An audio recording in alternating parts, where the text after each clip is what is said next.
Bismillahirrahmanirrahim. Assalamualaikum warahmatullahi wabarakatuh. Waalaikumsalam warahmatullahi wabarakatuh. Alhamdulillahirabbil alamin. Alhamdulillahilladzi arsala rasulahu bil huda wa dinil haqq liyudhhirahu 'alad dini kullih wa kafa billahi syahida. Asyhadu an la ilaha illallah wahdahu la syarikalah wa asyhadu anna Muhammadan abduhu wa rasuluh. Allahumma shalli ala Muhammad wa ala ali Muhammad.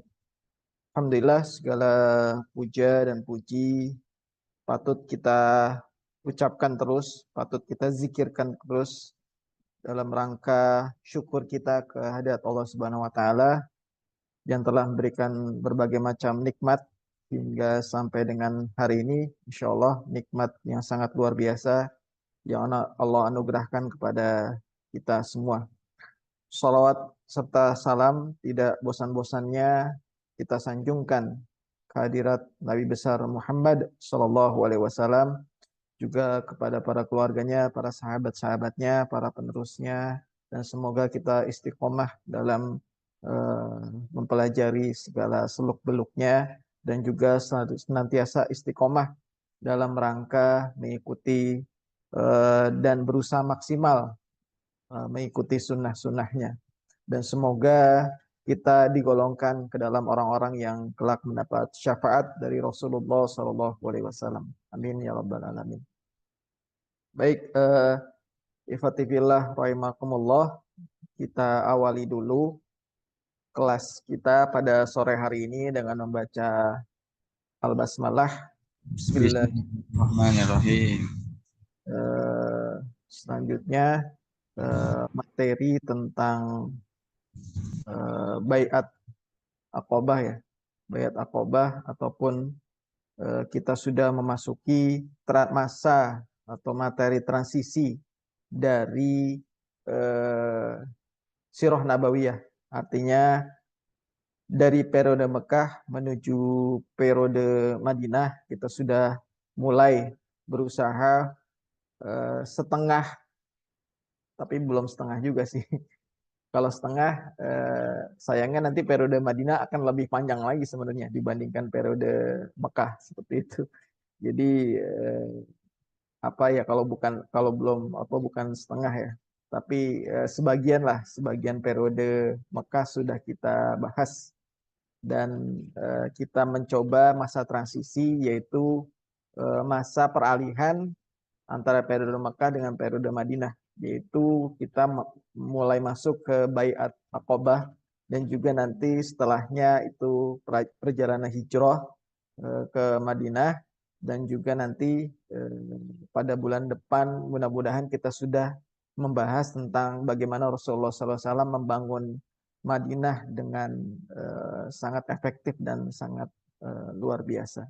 Baik, saya tadi share screen kok hilang. Ntar saya share screen lagi. Ini yang offline kayaknya nggak ada. Jadi online nggak apa-apa. Tapi saya udah datang ke LAC, nggak apa-apa. Karena memang tadi juga ada kegiatan ya di LAC. Mudah-mudahan kita masih semangat ya, walaupun di Zoom baru beberapa orang ya. Mudah-mudahan istiqomah, nggak masalah sih. Kalaupun nggak ada orang, saya juga bakal menyampaikan materi. Mudah-mudahan nanti rekamannya pun dapat didengar. Tapi ala kulihal inilah apa ya, perjalanan terjalnya menurut ilmu itu nggak semudah perjalanan naik gunung. Ya Pujo ya. Kalau naik gunung tuh penuh dengan keindahan. Ya kadang capek bisa istirahat, kadang lelah ya bisa makan pop mie dulu apa dulu gitu. Keutamaan menuntut ilmu itu apa namanya, perjalanan menuntut ilmu itu memang harus berlelah-lelah dan juga harus penuh dengan keistiqomahan. Makanya dulu di awal kami sampaikan ini mana yang kuat dulu nih, yang ngajar atau yang belajar, yang sanggup untuk menyelesaikan sampai akhir gitu. Dulu memang banyak yang ikut, cuman lama-lama bertaburan ya, berguguran. Ya mudah-mudahan bukan karena apa namanya malasnya, atau bukan karena tidak inginnya untuk mempelajari Sirah Nabawiyah, tapi mudah-mudahan yang belum hadir atau yang dulu pernah hadir ataupun sampai sekarang tidak sempat hadir, mudah-mudahan ada kesibukan yang lebih baik daripada kegiatan ataupun mengikuti kajian ini gitu. Mungkin ada yang sedang berdakwah di tempat lainnya atau sedang mencari penghasilan untuk menghidupi keluarganya dan segala macamnya, mudah-mudahan gitu. Artinya tidak sempatnya hadir di majelis ini ataupun di kelas ini ada alasan yang lebih urgen dan alasan yang lebih mulia gitu dibandingkan dengan kegiatan-kegiatan lainnya yang sia-sia. Mudah-mudahan seperti itu. Karena apa? Karena dalam Al-Quran kan Allah mengisyaratkan ya, artinya keutamaan orang yang menuntut ilmu itu Allah akan naikkan derajatnya di mata manusia. Saking ya mungkin saking effort yang dibutuhkan itu sangat luar biasa sehingga Allah akan meninggikan beberapa derajat orang yang menuntut ilmu dibandingkan orang yang duduk-duduk seperti biasa seperti itu dan segala macam, bahkan duduk-duduk dengan penuh dengan kesia-siaan, cuman ngelamun ataupun ya gosip dan segala macamnya. Nah, itu makanya balasan orang penuntut ilmu itu luar biasa kan. Rasulullah juga dalam hadisnya kan, barang siapa menuntut ilmu maka Allah akan mudahkan jalannya menuju surga kan, seperti itu. Dan ya mudah-mudahan hadirnya kita di sini walaupun via Zoom, via virtual, mudah-mudahan Allah catatkan sebagai jalan para penuntut ilmu ya, bukan jalan orang yang sia-sia. Nah, kita masuki Baiat Aqabah. Baiat Aqabah itu merupakan pintu gerbang masuk ke dakwah Madinah. Fase penting dan fase puncak kalau dibilang para ulama sirah. Artinya setelah periode Mekah itu selalu terzolimi di bawah, kemudian tidak maksimal dan belum banyak bergerak. Fase Madinah adalah fase penanda terbentuknya lembaran-lembaran baru, lembaran yang utuh, lembaran yang nyata dalam Islam untuk merealisasikan ataupun untuk menjalankan Islam secara nyata dan secara utuh dengan sebenar-benarnya. Kalau di periode Mekah kan hanya individu yang bisa melaksanakannya. Namun ketika fase Madinah atau periode Madinah, Rasulullah dan para sahabat mampu membuat aturan-aturan, mampu membuat masyarakat, dan mampu membuat melaksanakan syariat-syariat Islam itu secara utuh dan menyeluruh, artinya syamil dan mutakamil. Sehingga Baiat Aqabah ini menjadi penting untuk dibahas karena menjadi pintu gerbang utama awal dan fase penting nanti di masa periode Madinah. Sehingga kita harus, ya bagi pembelajar sirah gitu, kita harus tahu pentingnya Baiat Aqabah ini sebagai gerbang utama untuk menuju Madinah. Jadi pertemuan yang lalu di awal, sebentar saya ada telepon ya.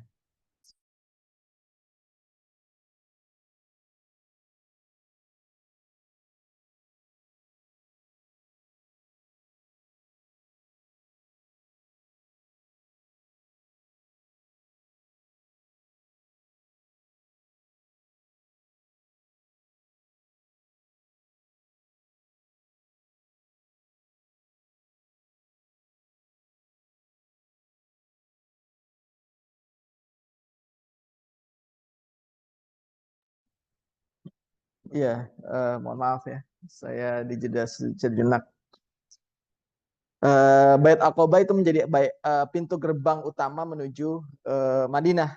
Di pertemuan sebelumnya saya sudah memukodimahi, artinya fase dakwah Rasulullah SAW pasca dari pemboikotan itu. Rasulullah SAW berusaha dakwah ke kabilah-kabilah lain di luar Quraisy ataupun di luar Mekah, seperti datang ke Taif dan segala macamnya.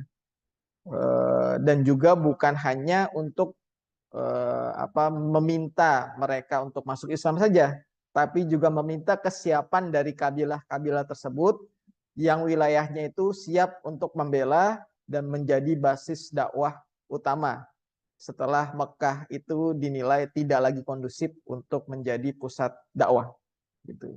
Nah, dalam rangkaian ini Rasulullah SAW bertemu dengan pemuda Madinah, kemudian nanti sampai pada fase 1 tahun kemudian itu fase Baiat Aqobah pertama dan Baiat Aqobah kedua. Mudah-mudahan pembahasan pekan ini dan pekan depan bisa selesai ya, karena saya mengikuti kelas Ustaz Asep itu bahas Baiat Aqobah itu lumayan panjang nih.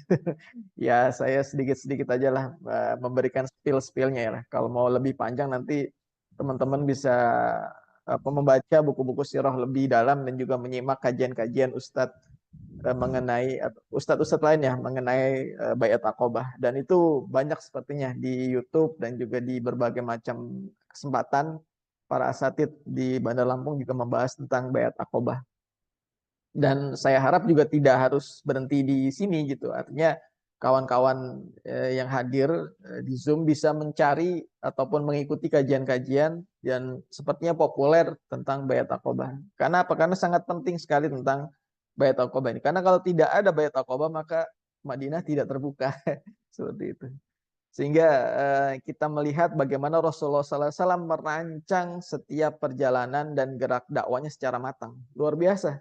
Jadi bukan, ya kalau kita bilang bukan apa by mujizat aja, bukan dengan mujizat, tapi Rasulullah SAW sifat manusiawinya itu kalau kita berbicara sirah nabawiyah seharusnya lebih dominan sifat manusiawinya dan sifat rasionalnya dibandingkan mujizatnya gitu. Selama ini kan kita takjub dengan mujizat-mujizat. Saya pernah sampaikan di kajian Isra Mi'raj ya sebelumnya. Bahkan adanya Isra Mi'raj itu tidak ada efek yang sangat berarti bagi orang-orang musyrikin atau orang-orang Quraisy di Mekah. Tidak. Jadi kalau antum silakan dah dibaca buku Sirah Nabawiyah, apakah ada orang yang masuk Islam ya Quraisy ya yang masuk Islam ketika Rasulullah SAW menjelaskan peristiwa Isra Mi'raj gitu. Saya belum menemukan. Tapi kalau teman-teman sudah menemukan silakan bisa di-share di grup ya. Tapi saya sependek yang saya baca belum belum mendapatkan orang Quraisy, kafir Quraisy yang ketika Rasulullah SAW menjelaskan peristiwa Isra dan Mi'raj maka ada yang masuk Islam. Sehingga mujizat itu bukan menandakan bahkan bukan menjadi patokan utama kesuksesan dakwah sebenarnya. Jadi jangan berharap banyak dengan sesuatu yang di luar nalar lah kalau bilang gitu. Ya walaupun tetap kita imani jelas-jelas ya. Dan harus kita imani adanya mujizat Isra Mi'raj dan segala macam mujizat Rasulullah SAW yang lain. Harus kita imani. Namun dalam bergerak, dalam menghadapi kehidupan ini, itu jangan berharap banyak dengan mujizat. Gitu. Tapi berharaplah dengan faktor rasionalitas. Walaupun tetap ketika Allah bilang kun maka fayakun gitu. Tapi itu urusan Allah. Masalah mujizat, masalah keghaiban, masalah hal-hal yang di luar nalar itu jangan kita harapkan terjadi, jangan.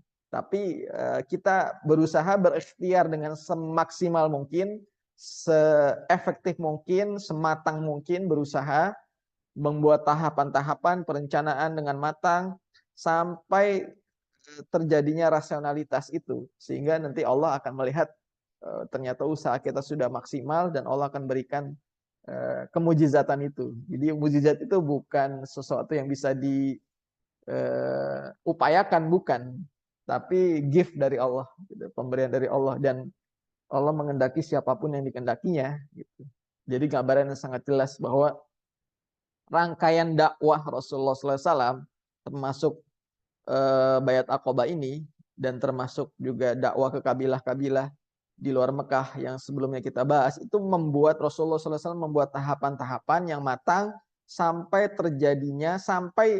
berhasil dengan capaian yang sangat rasional gitu.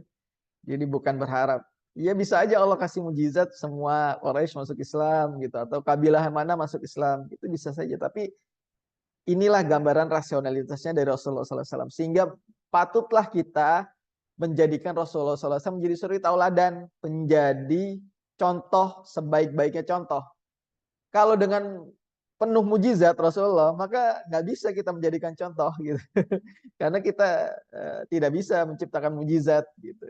Tapi Rasulullah SAW mencontohkan dengan semantap mungkin, efektif mungkin, membuat tahapan-tahapannya dan sangat luar biasa, gambarannya sudah sangat jelas. Kalau kita baca buku-buku sirah itu sudah sangat jelas, gamblang bagaimana Rasulullah SAW penuh dengan ikhtiar, penuh dengan usaha yang sampai usaha itu peluang sekecil apapun beliau manfaatkan dan beliau perhitungkan walaupun potensinya kecil.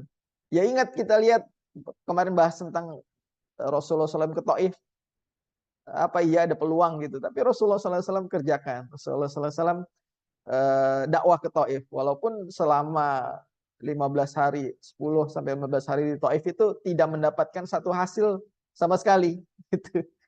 Baru mendapatkan hasil bahkan ketika dikejar-kejar oleh atau dilempari oleh penduduk Taif, kemudian dikejar-kejar, baru apa namanya berteduh ataupun istirahat di suatu kebun, baru satu yang masuk Islam, dan Allah hibur dengan masuk Islamnya para golongan jin di surat Al-Jin. Itu peristiwa yang sangat luar biasa. Nah itu ya cerminan lah bagaimana seharusnya kita dapat mengikuti Rasulullah SAW. Jadi clear dan mudah gitu. Jadi jangan, oh Rasulullah kan ada mujizat gitu. Jangan berbicara seperti itu, karena kalau kita baca buku sirah, mujizat itu nggak berefek banyak. Bahkan usaha Rasulullah SAW yang berefek banyak. Jadi sehingga clear, jelas, mudah. Bahkan kalau kita ingin mengikuti pola dakwahnya Rasulullah pun sangat jelas seperti itu. Baik, ini prolog ya. Ini pernyataan Rasulullah SAW ke kabilah-kabilah di luar Mekah ketika selepas dari pemboikotan. Beliau menyatakan siapa yang bersedia melindungiku. Jadi bukan hanya beliau menyatakan siapa yang siap masuk Islam, kalau itu sudah dilakukan sejak era dakwah dakwah terang-terangan setelah dakwah terbatas ya di tahun keempat kenabian. Tapi saya sampaikan berulang-ulang dan sering saya sampaikan, di setelah pemboikotan Rasulullah SAW merancang bagaimana mencari alternatif tempat sebagai pusat dakwah baru di luar Mekah. Makanya dakwahnya Rasulullah setelah pemboikotan itu berbeda ketika sebelum pemboikotan. Kalau sebelum pemboikotan, orang-orang yang datang ke Mekah, terlebih di musim haji, Rasulullah hanya menyampaikan masuk Islamlah, kemudian ya hanya mengajak orang di luar Mekah untuk masuk Islam. Namun setelah pemboikotan, Rasulullah SAW mulai mencari alternatif dakwah baru dan menyatakan selain mengajak orang masuk Islam, maka mengajak kabilah-kabilah atau siapa yang memiliki tempat yang layak yang bersedia melindungi Rasulullah. Jadi Rasulullah terus menengungkan itu. Ini hadis riwayat Ahmad ya dari Jabir bin Abdullah. Siapa yang bersedia melindungiku? Siapa yang siap membelaku agar aku dapat menyampaikan risalah Tuhanku? Nah ini pernyataan Rasulullah SAW ke kabilah-kabilah di luar Mekah. Dan ini fase Rasulullah tidak hanya menyampaikan atau menawarkan Islam.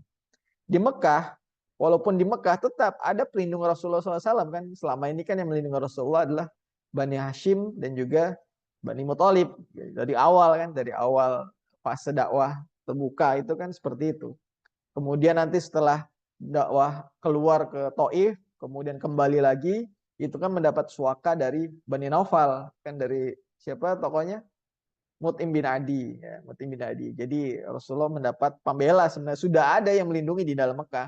Namun lagi-lagi Rasulullah merasa Mekah ini, menganalisa ya, Mekah ini sudah tidak layak menjadi pusat dakwah karena peristiwa pemboikotan, kemudian meninggalnya paman dan juga istri beliau, maka ini nggak bisa tetap di Mekah, harus keluar dulu gitu, harus pindah, makanya mencari tempat alternatif lain.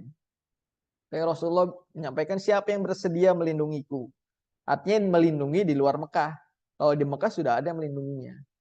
Kemudian siapa yang siap membelaku agar aku dapat menyampaikan risalah Tuhanku. Artinya Rasulullah SAW membutuhkan backup.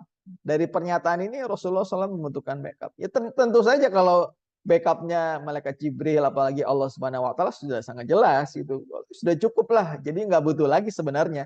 Kalau secara hitungan ghaibiyah, artinya secara hitung-hitungan ini kan nabi, pasti dibela lah sama Allah, pasti malaikat melindungi, sudah membackup tentu saja. Tapi lagi-lagi saya sampaikan harus ada sisi manusiawi dan sisi rasionalnya perjuangan dari Rasulullah SAW. Dan ini harusnya menjadi cerminan bagi para dai, bagi para umat Islam, agar jangan sampai hanya tanda kutip ya, hanya mengharapkan perlindungan Allah saja tanpa adanya usaha. Ini yang sering terjadi terjadi di kita ya, apalagi kalangan kita. Insya Allah lah, Bismillah, Allah akan bantu gitu. Kalimat-kalimat itu sebenarnya positif sepertinya gitu. Tapi kalau tidak didukung dengan ikhtiar, tidak didukung dengan sisi rasionalitas, tidak didukung dengan perhitungan yang matang, maka kalimat ini akan tanda kutip ya, akan sangat menyesatkan. Bismillah, Allah akan bantulah gitu. Tanpa kita nggak ngapa-ngapain gitu, tanpa kita berusaha maksimal, ini luar biasa. Jadi ya harus seimbang seharusnya seorang pendakwah, apalagi ya terutama ya tuh pendakwah, ya apalagi kaum muslimin seharusnya gitu, karena nanti kan tanggung jawab dakwah itu melekat pada individu muslim, bukan hanya tugasnya para asatid, bukan hanya tugasnya para guru atau ustadz gitu, tapi semua kaum muslimin harusnya punya tanggung jawab, beban dakwah di pundaknya masing-masing gitu. Nanti kita akan lihat di pembahasan di Ansor ya. Jadi ini ya sisi manusiawinya Rasulullah SAW. Rasulullah mencari perlindungan. Walaupun memang jelas malaikat Jibril sudah backup, apalagi Allah sudah backup. Jadi pertolongan Allah itu bukan sesuatu yang dapat diatur oleh manusia. Ya Bismillah nanti Allah bantu. Itu harusnya nggak bisa kita atur. Pertolongan Allah itu nggak bisa kita atur.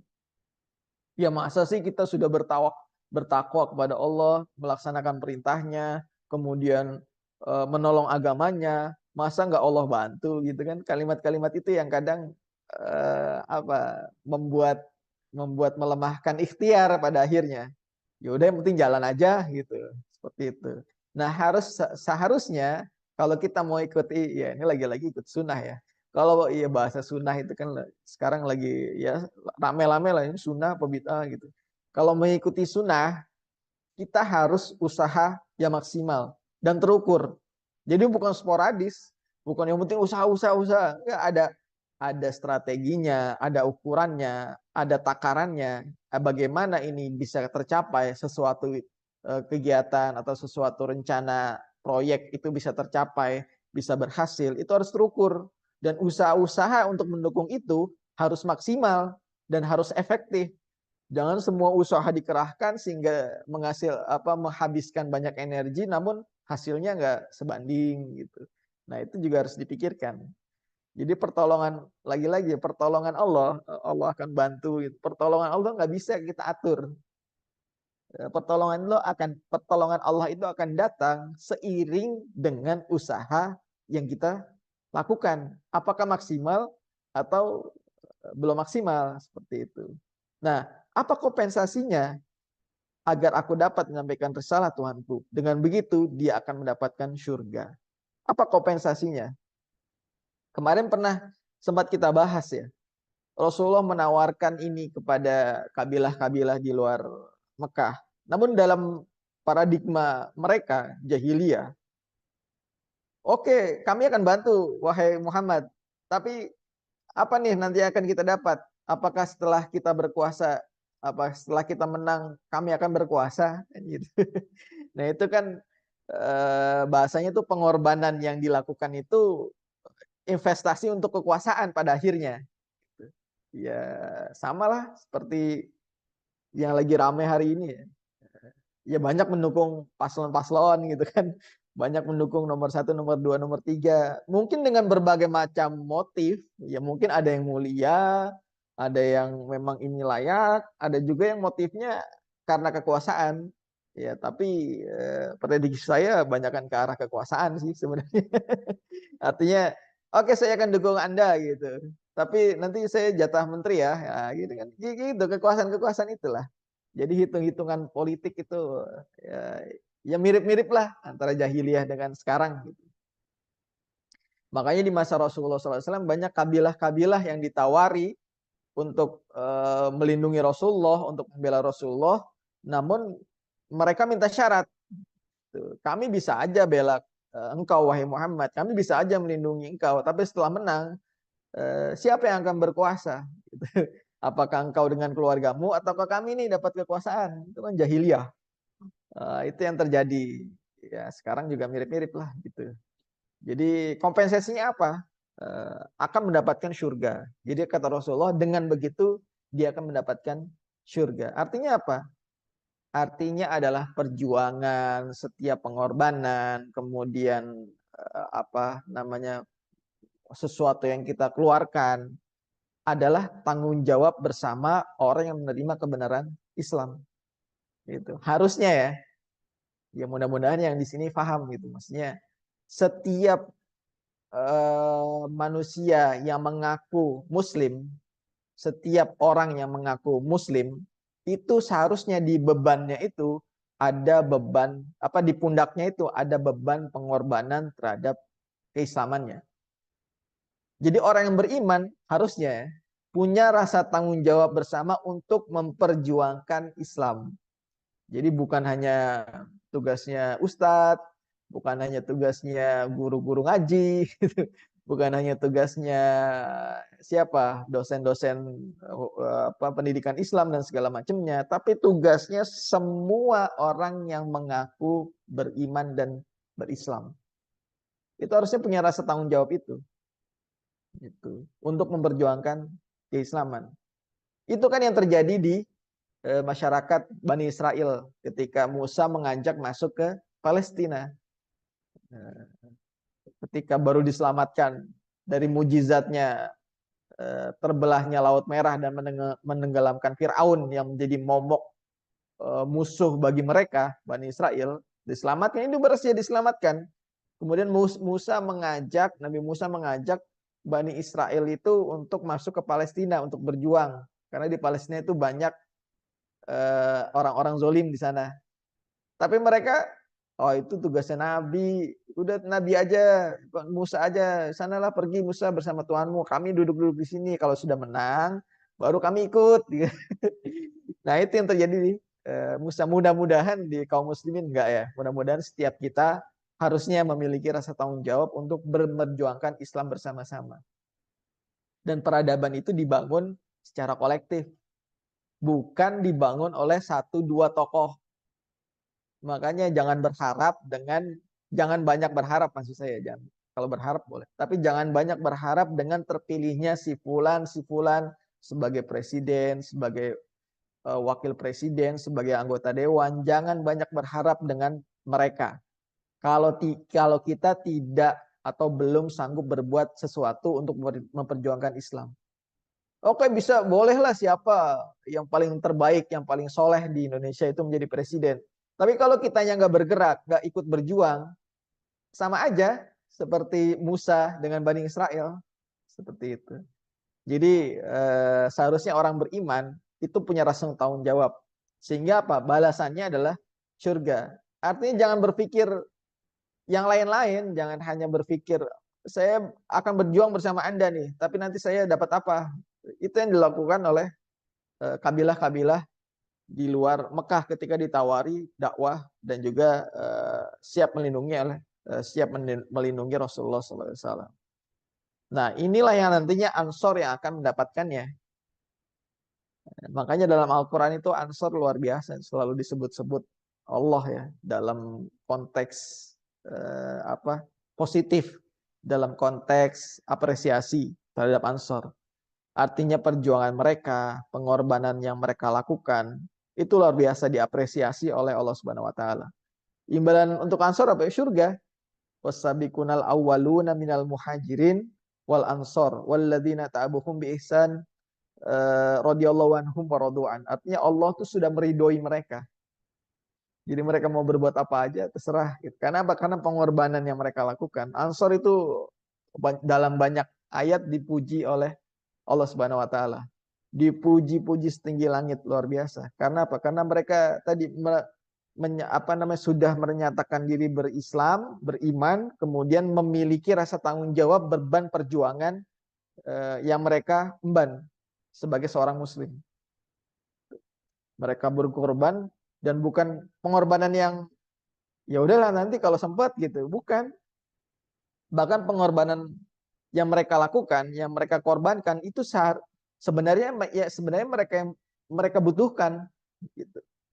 Bahkan mereka tuh lebih senang memberikan kepada muhajirin walaupun sebenarnya sesuatu tersebut yang mereka berikan itu mereka butuhkan. Itu luar biasa Ansor. Ya kan banyak ya kita sudah inilah apalagi ketika nanti membahas fase hijrah ketika dipersaudarakan muhajirin dan ansor. Ansor siap memberikan rumahnya, punya tanah dibagi dua tanahnya, kemudian punya harta silahkan dipakai untuk muhajirin. Itu kan luar biasa ansor. Bahkan istrinya aja dibagi kan. Ya kalau punya istri lebih dari satu ya maksudnya gitu. Ya kalau satu ya jangan. Artinya ini luar biasa pengorbanan Ansor. Ya makanya banyak diapresiasi oleh Allah Subhanahu wa taala. Jadi Allah memuji Ansor setinggi langit dalam Al-Qur'an dan bahkan mereka mendapatkan surga sebelum surga sebenarnya. Artinya mereka menikmati surga dunia. Dalam artian sebelum Rasulullah SAW datang kan luar biasa orang-orang Yasrib ini kan kekacauan, ketidakstabilan ekonomi, politik dan segala macamnya. Namun setelah Rasulullah SAW hijrah itu mulai Ansor berkorban dan nggak nyampe 10 tahun bahkan 5 tahun gitu terjadi stabilitas politik yang sangat luar biasa di Yasrib bahkan Madinah. Yasrib wilayah terkecil ya dari Madinah gitu. Adanya stabilitas ekonomi, politik, keamanan, kemudian bahkan persaudaraan yang tadinya itu mereka tidak dapatkan sebelum Rasulullah SAW hijrah ke tempat mereka. Bahkan begitu berwibawanya Madinah setelah itu, artinya Madinah menjadi pusat yang diperhitungkan di dunia. Gitu. Ya itulah balasan dari Allah di dunia, apalagi nanti di akhirat ya. Gitu. Bahkan setelah Fatu Mekah, ya setelah Fatu Mekah kan orang-orang Ansor ini seperti merasa cemburu atau curiga ya. Nanti kita bahas ya. Ketika Fatu Mekah masih lama. Orang-orang Ansar itu merasa Rasulullah SAW udah pulang kampung nih gitu dan akan meninggalkan mereka gitu. Namun apa yang didapatkan? Bahkan mereka melihat Rasulullah SAW memberikan berbagai macam harta kepada orang-orang Mekah ketika itu. Abu Sofyan, Ghanimah ya. Kemudian Sofwan bin Umayyah, Hakim bin Nizam itu diberikan harta yang sangat luar biasa ketika setelah perang Hunain itu kan dan perang Tabuk itu kan hartanya luar biasa diberikan kepada orang-orang Mekah. Orang-orang Ansor nih, waduh nih Rasulullah udah nggak cinta kita lagi nih, kita nggak diberikan apa-apa nih. Gitu. Namun Rasulullah SAW tahu, jadi tahu ya desas-desusnya, kemudian perasaan Ansor. Kemudian Rasulullah SAW mengumpulkan di suatu tempat khusus bertemu dengan orang-orang Ansor. Rasulullah berkata, kalau bukan karena hijrah, niscaya aku sudah menjadi orang Ansor. Ya, artinya orang Ansor ini dibanggakan sama Rasulullah. Bahkan disampaikan, wahai orang-orang Ansor, tidakkah kalian cukup puas kalau mereka itu dapat harta di dua Ansor ini? Kabilah-kabilah lain dapat gonimah emas, gonimah ternak, kuda, unta dan segala macamnya. Namun kalian pulang dengan membawa aku, gitu kan? Pulang membawa Rasulullah. Sangat senang sekali orang Ansor. Bahkan wahai orang Ansor, kata oleh Rasulullah, jika semua orang memilih jalan, tukang roti lewat, ya gangguan sedikit ya. Jika orang lain di luar Ansor itu memilih jalan dan ramai-ramai di jalan yang sama, kemudian orang Ansor itu berbeda, memilih jalan yang sepi, maka niscaya aku akan mengikuti jalannya orang-orang Ansor. Ya, saking luar biasanya orang Ansor itu. Bahkan Madinah itu menjadi tempat yang paling Rasulullah SAW cintai. Dan bahkan sampai beliau wafat pun, beliau wafat di Madinah dan dikuburkan di Madinah. Karena saking cintanya dengan orang-orang Ansar. Gitu. Dan juga di apa namanya di hadis lain Rasulullah mengatakan kalaulah ada yang sanggup meninggal di Madinah, kata Rasulullah, maka meninggallah atau matilah, wafatlah di Madinah. Karena saking luar biasanya tempat di Ansor gitu, seperti itu. Artinya apa? Jangan berpikir pengorbanan adalah investasi untuk ke arah kekuasaan. Ya sekarang kan lagi ramai pilpres, pileg. Ya mungkin ada yang mendukung satu paslon, ada yang mendukung caleg tertentu. Kemudian, saya nyumbang sekian, saya nyumbang sekian. Jangan dihitung sumbangan kita itu sebagai investasi kita untuk kekuasaan. Ya, saya nyumbang sekian, mudah-mudahan nanti saya dapat proyek, mudah-mudahan saya dapat jatah menteri, mudah-mudahan saya dapat jatah komisaris. Jangan, jangan. Itu jahiliyah, jahiliyah sangat luar biasa. Ya kita lihat nanti kan setelah Rasulullah SAW wafat kan ada peristiwa Sakifah di Bani Saidah ya. Yang ketika itu orang-orang Ansar berkumpul seperti apa nih sepeninggal Rasulullah gitu kan. Maka apa namanya? Mereka sepakat ingin mengangkat pemimpin, tapi ternyata oleh Abu Bakar dan Umar dilarang karena orang Ansar itu ya muhajirin yang seharusnya dan selayaknya untuk meneruskan menjadi pemimpin. Dan Ansar menerima itu, bahkan yang membaiat Abu Bakar pertama kali membaiat adalah orang Ansar. Jadi luar biasa orang Ansar, pengorbanannya, kemudian bahkan tidak menginginkan kekuasaan, tidak menginginkan bagian dari dunia, bersama Rasulullah SAW sudah cukup, dan hanya menginginkan balasan surga. Dan hari ini seharusnya dari kita banyak harusnya menginginkan menjadi bagian dari seperti orang-orang Ansor.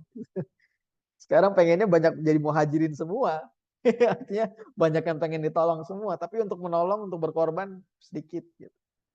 Ya canangkanlah dari diri kita, kerja-kerja kita, usaha kita, harusnya bisa menjadikan kita sebagai seorang Ansor, dalam tanda kutip ya. Mencontoh Ansor yang rela berkorban, rela memberikan segala sesuatunya untuk dakwah Islam tanpa mengharapkan bagian dari kekuasaan. Dan itu yang dibutuhkan sekarang. Hari ini kita butuh banyak orang-orang seperti orang-orang Ansor, bukan orang-orang yang biasa-biasa aja. Nah, itulah yang sangat luar biasa. Artinya pengorbanan setelah Islam itu harusnya dirasakan sebagai tanggung jawab dia sebagai seorang Muslim dan tanggung jawab dia terhadap keimanannya. Masalah berkuasa atau enggak ya biar Allah yang menentukan. Qulillahumma malikal mulki tutil mulka man tasya. Allah yang menentukan siapa yang akan berkuasa. Bahkan jangan berambisi.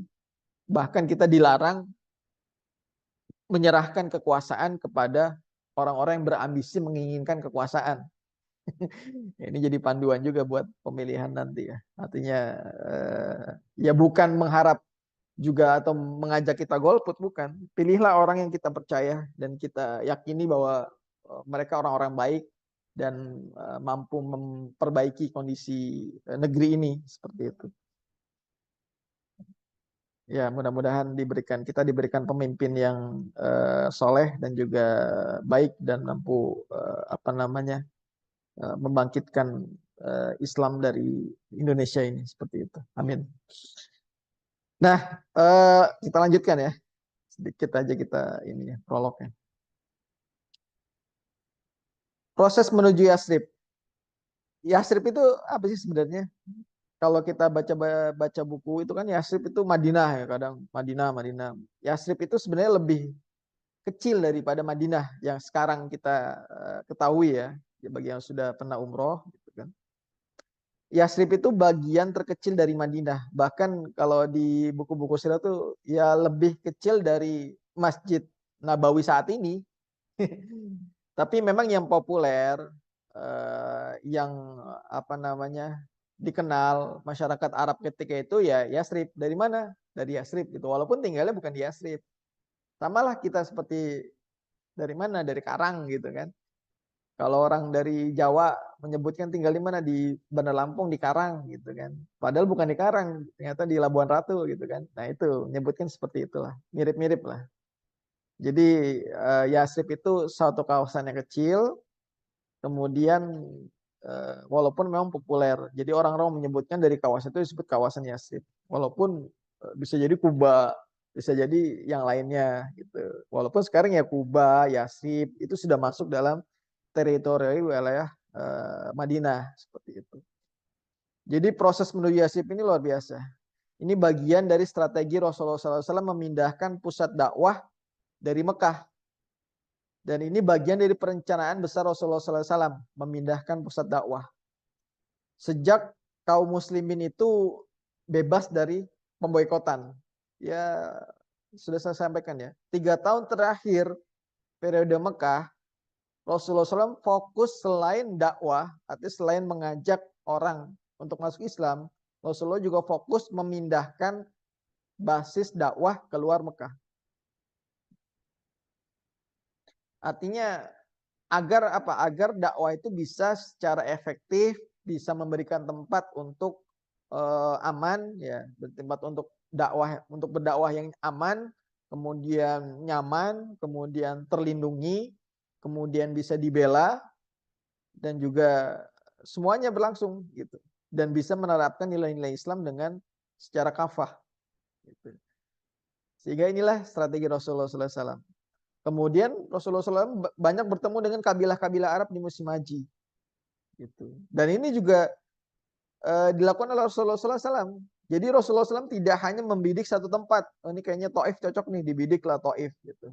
Tapi punya kekuatan yang bisa efektif gitu. Bisa efektif dan juga dakwah bisa efisien. Taif sudah dicoba gagal. Kemudian Rasulullah datang ke kabilah lain seperti Bani Amir bin So'so'ah itu. Kemudian Bani Hanifah juga didatangi. Bani Kindah, itu Bani besar ya. Kindah itu juga didatangi dari Qahtan. Kemudian Bani Syaibah, semuanya menolak. Kalaupun ada yang menerima, itu dengan syarat. Gitu kan. Syarat nanti saya dapat kekuasaan ya, kayak gitu. Jadi itu yang luar biasa. Baru kemudian Rasulullah SAW bertemu dengan kelompok yang bisa menerima dan layak ketika itu, yaitu menemukan tokoh-tokoh muda Khazraj dari Yasrib. Gitu. Jadi ini endingnya setelah Rasulullah datang ke berbagai macam tempat, kemudian menawarkan siapa yang bisa melindungi kami, siapa yang bisa menjadikan tempatnya sebagai pusat dakwah, namun semuanya menolak. Kalaupun ada menerima tadi dengan syarat, dan Rasulullah SAW nggak mau, nggak bisa kayak gitu. Baru kemudian endingnya bertemu dengan tokoh-tokoh muda Hajraj dari Yasrib, Madinah ketika musim haji. Nah, Yasrib dalam strategi dakwah. Yasrib awalnya, kenapa Yasrib gitu? Awalnya adalah salah satu tokoh atau salah satu kota utama di Hijaz. Tahu Hijaz ya? Tahu nggak? Ini pelajaran dulu ini, awal-awal Hijaz. Kita sering menyebutnya Hijaz. Hijaz tahu sih? Ada bisa jelasin nggak? Hijaz. Ini dulu pernah dibahas nih. Sekarang kan apa? Ada tim nasyid dari Malaysia namanya Hijaz. Hijaz itu adalah pembatas atau penghubung, ya tempatnya penghubung ya, antara Yaman di selatan dengan Syam di utara. Di tengah-tengahnya ada Hijaz. Kenapa disebut Hijaz? Karena ada Yaman dan juga ada Syam. Gitu. Dua area ini, dua lokasi ini, Yaman dan Syam, itu dahulu sejak zaman sebelum Rasulullah itu menjadi pusat persinggungan manusia. Jadi kota yang sangat atau daerah yang sangat ramai gitu, yang sangat populer bahkan gitu. Yaman kan kita tahu dulu ada namanya negeri Saba, bahkan jadi surat dalam Al-Quran kan, negeri Saba. Itu kan di Yaman. Jadi kalau Anda mengatakan negeri Saba di Indonesia, hoax itu. Itu di Yaman, Saba itu. Jadi memberikan gambaran betapa negeri di Al-Quran yang disebutkan di Sabah itu kan negeri yang sangat subur, kemudian makmur, kemudian teknologinya sistem pengairannya itu canggih gitu kan, ada ininya kan, bahkan ada bendungan ya, bendungan Ma'rib itu pernah dijelaskan sama Ustadz Hafiz ya di pertemuan-pertemuan awal, yang mampu bertahan, apa, bendungan itu mampu bertahan sekitar 2000 tahunan gitu. 2000 tahun. Sekarang bendungan kita bertahan berapa lama gitu. Proyek bendungan 10 tahun, 20 tahun kayaknya nggak nyampe gitu. Ini luar biasa karena teknologi canggihnya itu mampu membangun bendungan selama 2000 tahun. Sehingga kondisi geografisnya itu tidak bergantung kepada alam. Jadi lahannya tuh subur karena ada bendungan itu. Jadi tidak bergantung pada musim, musim hujan, musim panas nggak ngaruh karena ada bendungan. Gitu. Makanya orang-orang Yaman itu luar biasa ininya, pertaniannya. Pertanian, pengairan itu luar biasa. Kemudian setelah Sabah kan nanti ada Himyar, bahkan ada apa Habasyah, bahkan nanti kan masa siapa? Abraha itu kan dari Yaman, itu yang menyerang Ka'bah. Makanya luar biasa orang-orang Yaman nih, paham dia tentang pengairan. Makanya nanti ketika kaum muslimin menguasai Persia, menguasai apa semenanjung Iberia, Portugal dan Spanyol, itu Portugal dan Spanyol yang tadinya tandus itu berubah menjadi daerah-daerah yang sangat subur. Bahkan muncul apa tanaman-tanaman jenis baru yang belum pernah tumbuh di sana. Kenapa? Karena yang menguasai daerah itu, kaum muslimin yang menguasai daerah itu ketika itu di Andalus, ya Spanyol dan Portugal, itu rata-rata adalah kabilah-kabilah dari Yaman yang sudah masuk Islam. Gitu. Ya nantilah ceritanya di masa Bani Umayyah itu sejauh itu. Tapi ya sebagai informasi, artinya secara turun menurun orang-orang Yaman, kabilah-kabilah Yaman itu menguasai masalah pertanian dan juga pengairan, sehingga mampu membuat kemakmuran di muka bumi inilah. Ketika Islam itu apa di masa kejayaannya, kemudian menguasai atau melakukan futuhat di berbagai tempat, termasuk di Spanyol, Portugal, Andalus, itu luar biasa diberikan ilmu, kemakmuran dan luar biasa. Nah, Syam ya jangan ditanya lagi ya. Sudah menjadi tempat yang menjadi diperhitungkan dunia. Bahkan sejak zaman Yunani kuno, kemudian Babilonia, Mesopotamia, itu kan Syam menjadi pusatnya. Alexander the Great, kemudian Romawi kuno dan segala macamnya, itu kan pusatnya di Syam. Sampai dengan hari ini kan pusat pergolakan dunia di Syam, Palestina, Suriah dan segala macamnya. Bismillah. Nah, Hijaz itu di tengah-tengah antara Syam, dan tuh melihat lah, antara Syam dengan Yaman, tengah-tengahnya di Hijaz. So, ada Taif, ada Mekah, ada Madinah, itu kota-kota Hijaz. Nah, awalnya di Taif, Rasulullah SAW menyasar Taif di kota Hijaz. Namun apa? Namun takdirnya adalah Rasulullah SAW dipertemukan dengan Yasrib. Dan ini juga menjadi kota utama sebenarnya, ya, aslinya. Jadi kota utama untuk ke Syam ataupun ke Yaman.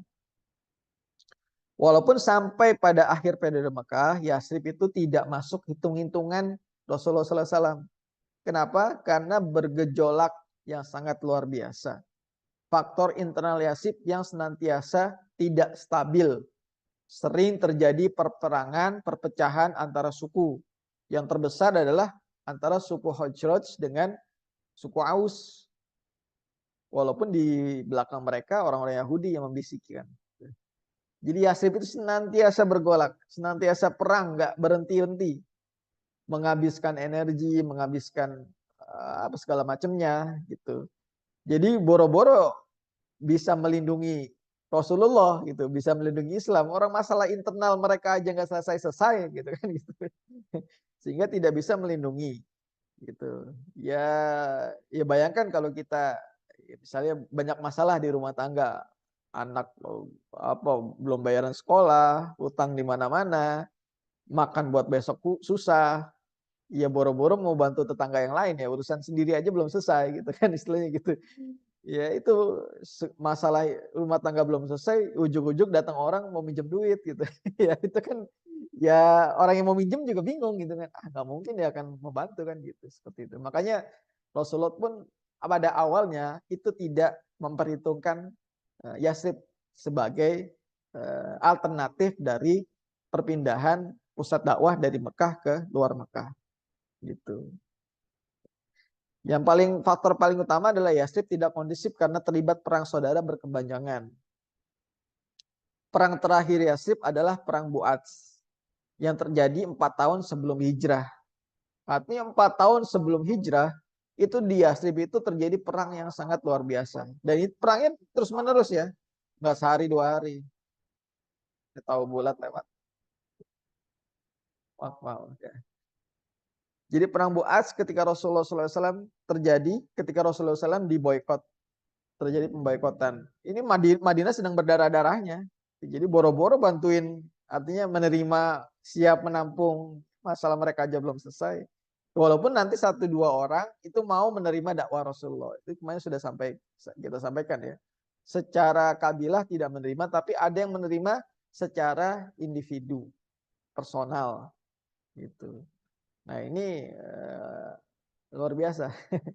Ini qadarullah ya, takdir Allah. Di saat mereka bergejolak di Yasrib, Rasulullah SAW sedang diboykot. Bahkan nanti perang Bu'ats ini kan menghabiskan banyak energi dan juga membuat tewas sebagian besar tokoh-tokoh Yasrib, terutama golongan-golongan yang tua-tua, yang sepuh-sepuh itu di apa namanya, di wafat semua, meninggal semua ketika perang Yasrib itu, perang Bu'ats. Nah, inilah benihnya 6 tokoh muda Khazraj. Artinya mereka butuh proses karena memiliki banyak masalah internal. Peluang secara potensial itu paling berat sebenarnya. Rasulullah SAW melihat Yasrib, berat ini gitu. Potensinya luar biasa beratnya. Jadi nggak mudah Rasulullah menerima Yasrib pun gitu. Menjadi perhitungan dakwahnya nggak mudah gitu. Masih banyak masalah internal, apalagi masalah Rasulullah gitu ditampung di Yasrib gitu. Internal aja mereka nggak selesai gitu. Nah, secara ekonomi, sosial, politik, keamanan. Tapi di sini yang menarik. Ini luar biasa ya, kaum muda out of the box mikirnya. Mereka punya masalah, tapi siap menerima masalah orang lain. Itu kan kaum muda gitu. Ya rata-rata di sini kan muda ya, artinya tokoh-tokoh 6 tokoh di sini muda. Artinya Islam itu sedang butuh dibantu, tapi mereka juga butuh bantuan. Apa benang merahnya? Ini tokoh muda uniknya gitu. Pertemuan pertama Rasulullah dengan tokoh Madinah di Mina. Mereka adalah 6 tokoh muda dari Khazraj. Ada As'ab bin Zuroro, ada Auf bin Al-Haris, ada Rafi bin Malik dari Bani Zuraiq, ada Qutbah bin Amir dari Bani Salamah, ada Uqbah bin Amir dari Bani Haram bin Ka'ab, ada Jabir bin Abdullah. Yang terakhir nih populer. Ya nanti ada mujizat di sini kan. Ketika perang Khandaq, Jabir bin Abdullah itu mengundang Rasulullah untuk makan, tapi jangan bilang yang lain-lain gitu. Jangan bilang-bilang yang lain gitu. Tapi Rasulullah mengumumkan, kemudian pancinya itu menghasilkan banyak makanan. Ini Jabir bin Abdullah. Nah, ini tokoh-tokoh muda. Luar biasa ya, tokoh-tokoh muda Madinah. Karena tokoh senior itu hampir habis. Nanti sisa paling Abdullah bin Ubay, kemudian beberapa orang yang lainnya gitu. Ya nanti membuat gerakan sendiri gitu, seperti itu. Ya memang tokoh muda itu harus menentukan. Ya walaupun ada orang-orang muda sekarang yang kadang berlebihan juga gitu.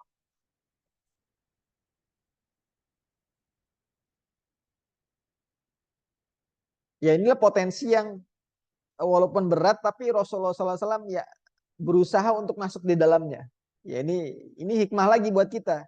Jadi jangan karena melihat peluang itu kecil kemudian kita tinggalkan, jangan gitu. Tapi bagaimana caranya agar potensi sekecil apapun yang bisa dimasukkan atau yang bisa dilaksanakan, maka laksanakan. Gitu. Dalam hidup tuh harus gitu. Ini sunnah, lagi-lagi sunnah ya. Rasulullah sebenarnya memandang Yasrib ini potensinya sangat berat, kecil gitu untuk menerima dakwah. Tapi dicoba dulu dan usaha dengan maksimal gitu. Artinya dalam hidup itu kita harus mampu memanfaatkan peluang walaupun sekecil apapun. Itu harus mampu. Jadi jangan abaikan peluang-peluang kecil sebenarnya. Potensinya kecil cuman ya udah kita coba dulu gitu. Dan qadarullahnya berhasil. Dari 6 tokoh muda ini mereka sepakat menerima Islam. Nah, materi pertemuan artinya ketika menemui mereka pun Rasulullah SAW senantiasa ditemani oleh biasanya ya ditemani oleh dua orang sahabatnya, yaitu Ali bin Abi Thalib ataupun Abu Bakar As-Siddiq. Rasulullah mengenalkan tentang Rasul, tentang kerasulan, tentang ajaran Islam, tentang Al-Quran dan segala macamnya kepada tokoh-tokoh ini. Dan kemudian melakukan komunikasi secara interaktif tentang latar belakang masing-masing dan kepentingan dakwah. Artinya Rasulullah SAW ini yang sangat luar biasa. Komunikasi Rasulullah SAW itu paham bagaimana latar belakang pemuda-pemuda ini dan bagaimana yang terjadi di Madinah. Itu sangat paham. Dan Rasulullah juga memiliki darah Madinah sebenarnya. Kalau kita telusur dari ibunya Abdul Muthalib, kakeknya Rasul, berarti kan buyutnya, buyut perempuannya Rasulullah SAW, itu kan orang Madinah, orang Yasrib, khususnya dari Bani Najjar. Siapa namanya? Salma An-Najjariyah. Dari Bani Najjar, dari suku Hajraj, dari Yasrib. Nah itu buyutnya Rasulullah SAW. Jadi luar biasa ini. Kemudian dua faktor utama yang mempercepat keislaman 6 tokoh Madinah. Yang pertama adalah keberadaan dan doktrin Yahudi di Madinah. Jadi ketika berdakwah Rasulullah SAW menyampaikan kalian dari Hajraj pasti dekat dengan orang-orang Yahudi. Kenapa? Karena isu kenabian sebenarnya itu digulirkan oleh orang-orang Yahudi. Ya kan mereka punya kitab gitu. Dan berharap nabi terakhir itu dari orang-orang Yahudi, tapi ternyata dari Mekah gitu. Dari keturunan Ishak kan mereka berharap, tapi ternyata dari keturunan Ismail. Nah, inilah kemudian Rasulullah langsung masuk, aku adalah seorang nabi. Konsep Rasul seperti ini, kemudian menyampaikan ajaran Islam. Oh, ternyata nyambung dengan tokoh-tokoh muda, 6 pemuda Yasrib ini nyambung gitu. Mereka paham, oh ternyata ini mereka yang selama ini diceritakan oleh orang-orang Yahudi gitu. Ternyata inilah nabi yang ditunggu-tunggu orang Yahudi. Ternyata mereka menunggunya dari Ishak, ternyata nabi keluar dari keturunan Ismail dan juga dari orang-orang Quraisy, bukan dari orang-orang Yahudi. Sebelum mereka mengambil alih, bahkan sebelum mereka menyatakan diri, ya lebih baik kita dulu gitu menyatakannya. Gitu. Seperti itu. Jadi Rasulullah kemudian menjelaskan tentang Islam. Setelah itu Rasulullah SAW, faktor kedua adalah faktor internal Madinah yang membutuhkan katalisator perdamaian dan kesatuan setelah perang. Artinya ketika Rasulullah SAW menjelaskan Islam dalam sekali duduk, itu mereka dapat menangkap intisari ajaran Islam. Dan Islam di pemahaman mereka ini, 6 tokoh muda Madinah ini ternyata yang mereka cari selama ini. Gitu. Inilah seharusnya Islam ini menjadi solusi bagi permasalahan mereka. Permasalahan perpecahan, kemudian instabilitas politik, ekonomi, dan segala macamnya. Ternyata solusinya ini Islam. Dan ini seharusnya yang bisa diterapkan di tempat kami. Gitu. Selama ini mereka tidak menemukan formula, tidak menemukan solusi apapun untuk mengatasi masalah mereka, perang saudara dan segala macamnya. Dan inilah kliknya, ya, benang merahnya. Ternyata solusi dari masalah Yasrib, peperangan, instabilitas, ketidakstabilan ekonomi, politik dan segala macamnya, solusinya adalah Islam. Ya, gitu.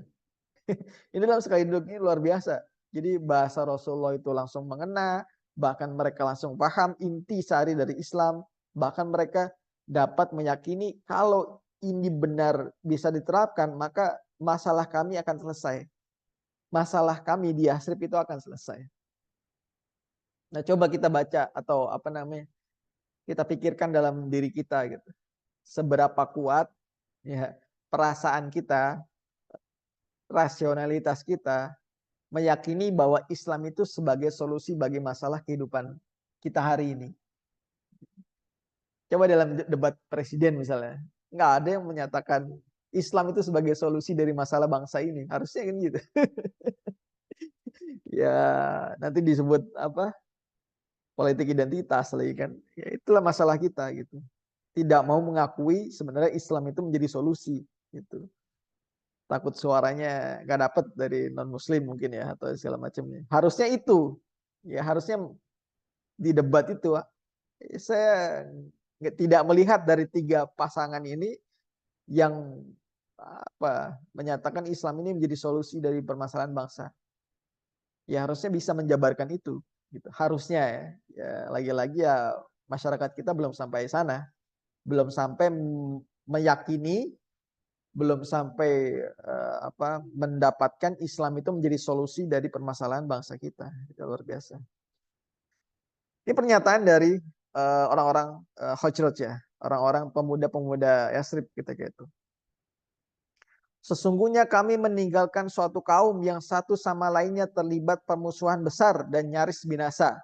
Ini yang terjadi sebelum Rasulullah SAW hijrah. Ya, mereka saling berperang, saling bermusuhan, bahkan nyaris habis generasi mereka. Jadi mereka frustasi sebenarnya. Artinya sesungguhnya kami meninggalkan satu kaum yang satu sama lainnya terlibat permusuhan besar dan nyaris binasa. Kemudian kalimat selanjutnya, kami berharap engkau menjadi unsur pemersatu bagi mereka. Artinya dibutuhkan pemersatu, persatuan. Gitu. Kami akan pulang dan akan mengajak mereka untuk menerimamu. Kami akan tawarkan keyakinan agama yang kami terima darimu. Jika kelak mereka dapat bersatu karenamu, maka tidak akan ada orang yang lebih kuat darimu di sana. Ini jadi Rasul. Ya win-win solution sebenarnya. Rasulullah butuh perlindungan untuk mengamankan dakwah. Orang-orang Yasrib butuh solusi. Apa solusinya nih? Ya, ternyata ini solusinya. Dan mereka yakin kalau diterapkan dengan baik, maka mereka akan menjadi pemersatu. Dan ini sebenarnya yang dibutuhkan negeri itu. Sekarang kan kita ribut antar partai, antar golongan, antar wilayah. Kan kita butuh tokoh, butuh pemersatu sebenarnya. Butuh aturan atau tawaran solusi gitu untuk mempersatukan negeri ini. Itu apa solusinya? Ya Islam. Cuman nggak ada yang melirik ke sana. Ya kemudian 6 pemuda Khazraj ini aktif sehingga mereka pulang berjanji kalau mereka akan berdakwah, ya menyiarkan dakwah Islam di Madinah, kemudian berazam, beriktikad, menyatakan diri bahwa setiap pemukiman Madinah, setiap pemukiman di Madinah sudah ada anggotanya memeluk Islam. Dan ini terjadi. Jadi luar biasa nih. Dari 6 orang kemudian pulang ke tempatnya masing-masing, menyatakan setiap kampung, ya, bahasa kita sekarang ya, setiap kampung, setiap RT ya, harus ada anggotanya yang sudah memeluk Islam. Dan ini terjadi. Jadi mereka pulang dakwah dan menghasilkan setiap kampung di Madinah itu sudah ada anggotanya masuk Islam. Kemudian mereka juga merekrut dan mempengaruhi tokoh-tokoh Madinah lainnya, terutama dari Aus. Ini yang sangat luar biasa. Mereka dari Khazraj. Tapi selama ini Khazraj dan Aus itu selalu bertikai. Tapi mereka punya niat ya, mengislamkan orang-orang dari Aus juga. Gimana caranya kan? Selama ini mereka bertikai, cuman ada niatan ke sana. Ini luar biasa. Ya mereka menawarkan solusi ya. Wahai orang-orang Aus, selama ini kan kita bertikai, berantem gak jelas, gak ada sebab, ribut. Ini kami punya solusi. Ini ada ajaran Islam yang dapat mempersatukan kita semua, yang akan mengubah kita semua yang tadinya saling berpecah itu menjadi satu. Sehingga berhasil mereka mendorong terjadinya Baiat Aqabah yang pertama. Nah, kita lihat Baiat Aqabah yang pertama. Ini juga ada tokoh-tokoh Aus. Baiat Aqabah pertama terjadi di Mina tahun ke-12 Nubuah. Pelaku Baiat Aqabah terdiri dari 12 tokoh muda Madinah. Di antaranya adalah tokoh-tokoh yang hadir tahun sebelumnya. Itu orang-orang 6 pemuda tadi. Ya, artinya di luar Jabir bin Abdullah. Ditambah 7 tokoh baru lainnya, yaitu Mu'az bin Al-Haris, Zakwan bin Al-Qais, ya selain 6 orang tadi ya, apa 5 orang yang tadi ya, di luar dari Jabir bin Abdullah. Jadi tambah ini jadi 12. Ubadah bin Somit, kemudian Yazid bin Sa'labah, Al-Abbas bin Ubadah, Abu Haytham bin At-Taihah, kemudian ada Uwaim bin Sa'idah dari Bani Amir bin Auf, dari suku Aus.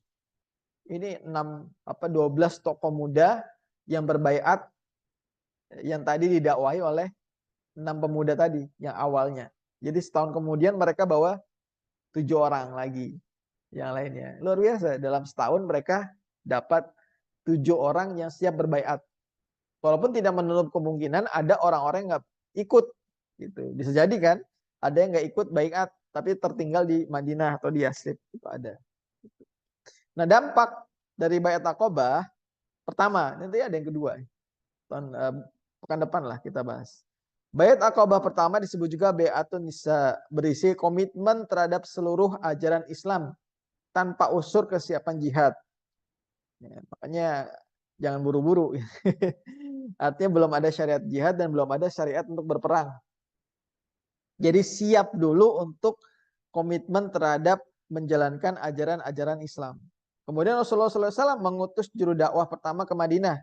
Jadi setelah Baiat Aqabah pertama, mereka meminta, kami butuh pembimbing. Sehingga Rasulullah SAW mengutus juru dakwah pertama ke Madinah. Juga atas permintaan tokoh-tokoh Madinah, yaitu Mus'ab bin Umair. Ini luar biasa, ini pemuda juga, anak muda. Mus'ab bin Umair. Ya, populer lah kisahnya Mus'ab bin Umair ini. Yang tadinya pemuda necis, ya anak orang kaya, kemudian masuk Islam, berubah drastis kehidupannya. Kemudian Rasulullah mengutus menjadi duta. Luar biasa. Bagaimana pendidikan Rasulullah mendidik seorang Mus'ab bin Umair itu menjadi seorang dai yang tadinya itu anak orang kaya. Semua kebutuhannya dipenuhi. Bahkan ketika jahiliyah itu wanginya Mus'ab bin Umair itu dapat tercium dari jarak sekian meter gitu. Jadi Mus'abnya belum datang, wanginya udah muncul gitu. Jadi oh nih Mus'ab datang nih. Wanginya udah ada. Tapi setelah masuk Islam luar biasa pendidikan Rasulullah SAW di di Darul Arqam. Mus'ab bin Umair termasuk as-sabiqun al-awwalun. Masuk alam Darul Arqam juga seperti itu. Dan beliau diutus menjadi mukri, menjadi guru ngaji ke Madinah. Luar biasa. Strategis kepentingan Mus'ab adalah memastikan Madinah siap menjadi pusat alternatif dakwah. Ini nggak main-main. Misi Mus'ab ini nggak main-main. Nggak cuman dakwah pelosok. Udah gitu. Dapat nggak dapat yang penting sudah dakwah. Nggak. Ada target-target yang dibebankan kepada Mus'ab bin Umair. Aktivitas utama Mus'ab selama di Madinah adalah mengajar. Di Madinah Mus'ab dipanggil sebagai al-mukri atau guru ngaji. Gitu. Jadi aktivitasnya tujuannya politik, cuman yang dikirim seorang guru. Ini luar biasa. Konsep kepemimpinan Rasulullah, konsep politiknya Rasulullah itulah sangat luar biasa. Jadi Rasulullah nggak mengutus ahli politik, nggak mengutus ahli strategi, nggak. Yang diutus guru ngaji untuk menjadi penaklukan politik, dalam tanda kutip ya, penaklukan untuk menguasai Madinah. Sehingga targetnya yang dibebankan kepada Mus'ab adalah bagaimana setiap satu rumah itu minimal ada satu orang yang muslim. Untuk bayangkan dalam satu tahun ditargetkan oleh misalnya targetkan oleh jamaah gitu, LAC gitu kan. Datang ke kampung A gitu. Rata-rata non muslim gitu, rata-rata ateis. Gimana caranya tahun depan satu rumah itu satu muslim? Dan ini yang dilaksanakan Mus'ab. Ini luar biasa. Jadi pola pendidikan Rasulullah itu luar biasa.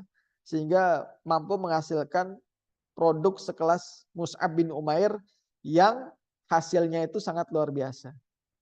Dan setahun kemudian itu dapat dipastikan satu rumah itu satu muslim. Itu Mus'ab bin Umair. Baik, itu saja ya. Nanti bersambung ke pekan depan tentang Baiat Aqobah. Mudah-mudahan bisa ini karena juga waktu yang memisahkan kita. Silakan kalau ada pertanyaan, ini sudah 5:30 ya. Silakan kalau ada yang ditanya. Fadol.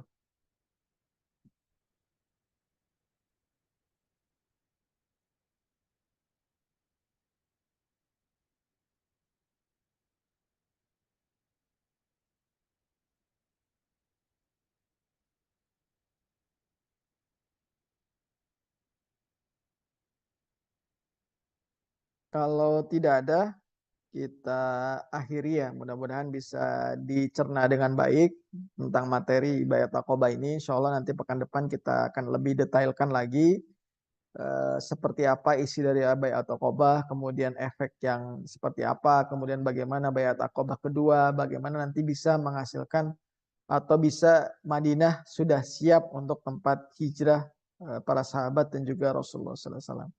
Demikian semoga kita diberikan keistiqomahan dalam menuntut ilmu. Semoga Allah juga memudahkan kita. Kita akhiri dengan membaca doa penutup majelis. Subhanakallahumma wa bihamdika asyhadu an la ilaha illa anta astaghfiruka wa atubu ilaik.